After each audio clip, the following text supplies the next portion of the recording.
But you're on the road and you're talking a lot about the Affordable Health Care Act, aren't you? Absolutely. And you're talking about education, too. I Talking like about it. education because, as Barack said in his State of the Union address, what we have to focus on, particularly as we celebrate Black History Month, is not just the progress we've made, but remember how much more work we have left to do. And we need to focus on increasing opportunity for everybody. And for this administration, it means health care through the Affordable Care Act. It means economic mobility. It means helping our young men of color. It means making sure more kids have access to college, and it's affordable. So that's what we're going to be focusing on, not just this month, but for the rest of this administration, and making sure that people are signing up for health care is critical because, as you all know, 1 in 5 folks in the Black community are uninsured, and when you don't have insurance, that means that not only are you foregoing primary care and long-term care that you need. That happens in our communities. I grew up in a household where my father and grandfather would pride themselves on never going to the doctor, right? Mm-hmm. Wasn't always a good thing. But for those who are accessing care and don't have the means to pay for it, they're saddled with enormous debt as a result of uncompensated care. And now with the ACA, that's a thing of the past. Millions of Americans are going to be able to access affordable health care, but people have to access it. And things are good on the computer, on the online. Yeah, the website version. issues have been improved. So Has Mrs. Robinson tested it? Yeah.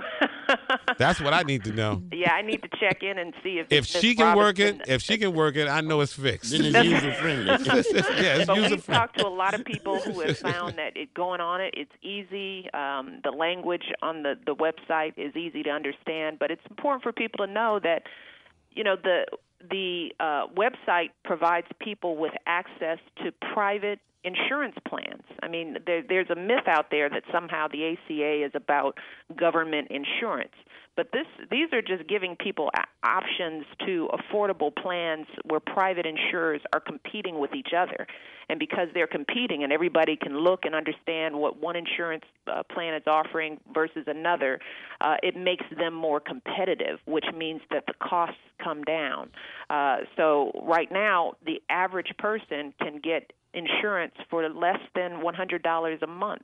And that's what I'm telling folks. It's like, for less than a cell phone bill or the cost of a pair of tennis shoes, people can have the peace of mind that we need and the access to the preventative care our community needs so that we are healthy and in a position to hold down jobs and get our education. And I'm really stressing that we need young people to sign up for insurance. And that's what I've been asking the women in our communities to talk to your young men, to talk to the young women in your lives and understand that our kids cannot walk around thinking that they're invincible and that they're not going to fall and slip on a piece of ice or, step on a piece of glass at the club.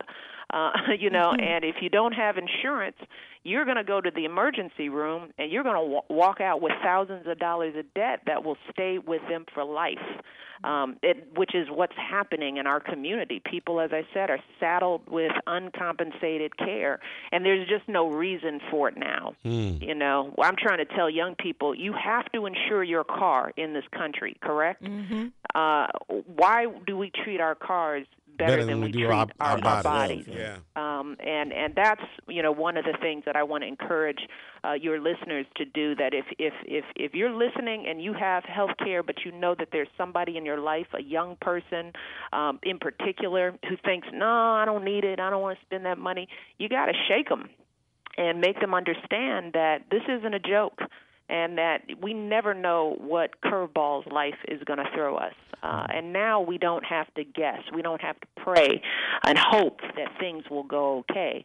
With the ACA, everybody can have access to insurance, and that's what we need to begin that process of economic stability and growth and competitiveness that we need in our communities to stay strong and stable. So I've been pushing that, and people need to sign up by the end of March. What's the website? Healthcare.gov. Healthcare.gov.